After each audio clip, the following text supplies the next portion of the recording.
बिस्मिल्लाहिर्रहमानिर्रहीम। अस्सलाम वालेकुम माय यूट्यूब फैमिली, कैसे हैं आप सब? उम्मीद है खैरियत से होंगे। आज मैं आपके लिए लेकर आई हूँ भुने हुए गोश्त की रेसिपी, जो कि बहुत ही मज़ेदार बनता है और बहुत ही जल्दी में बन के तैयार हो जाता है, क्योंकि इस गोश्त को हम बनाएंगे कुकर के अंदर। अगर वीडियो पसंद आए तो लाइक कीजिएगा, वर्दा का दस्तरखान सब्सक्राइब कीजिएगा। जिन्होंने पहले से किया हुआ है उनका बेहद शुक्रिया। चलिए आइए बहुत ही मज़ेदार सा भुने हुए गोश्त की रेसिपी बनाना स्टार्ट करते हैं। सबसे पहले हमने ले लिया है एक कुकर और कुकर में डाल देंगे गोश्त। यहाँ हम बीफ का गोश्त बना रहे हैं। अगर आप चाहें तो मटन में भी बना सकते हैं। छोटे छोटे पीसेस में हमने कट कर दिया है और इसको हमने अच्छी तरीके से वॉश कर दिया है। सारे गोश्त को डाल देंगे कुकर के अंदर और साथ ही इसमें ऐड कर देंगे 2 कप के बराबर पानी। पानी आपने ज़्यादा ऐड नहीं करना, क्योंकि हम भुना हुआ गोश्त बना रहे हैं।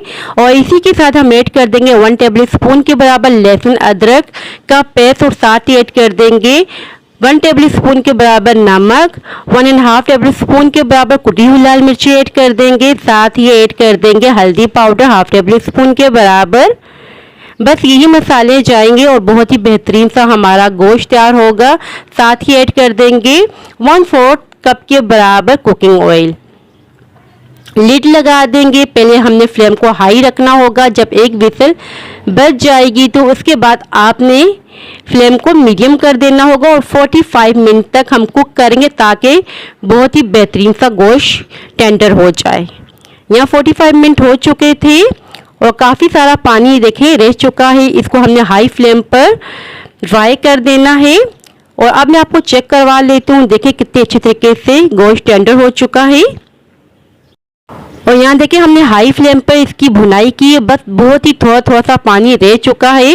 इस पॉइंट पर अगर आप चाहें तो फ्लेम को बंद कर सकते हैं और चपाती के साथ इसे सर्व कर सकते हैं।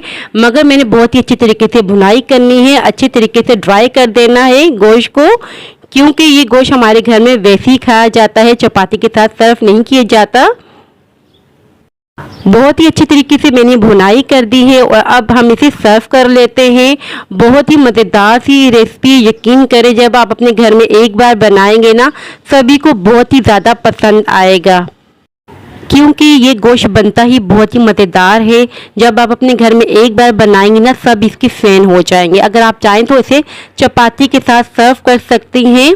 सो व्यूअर्स, ये थी मेरी आज की रेसिपी। आई होप कि आपको पसंद आए।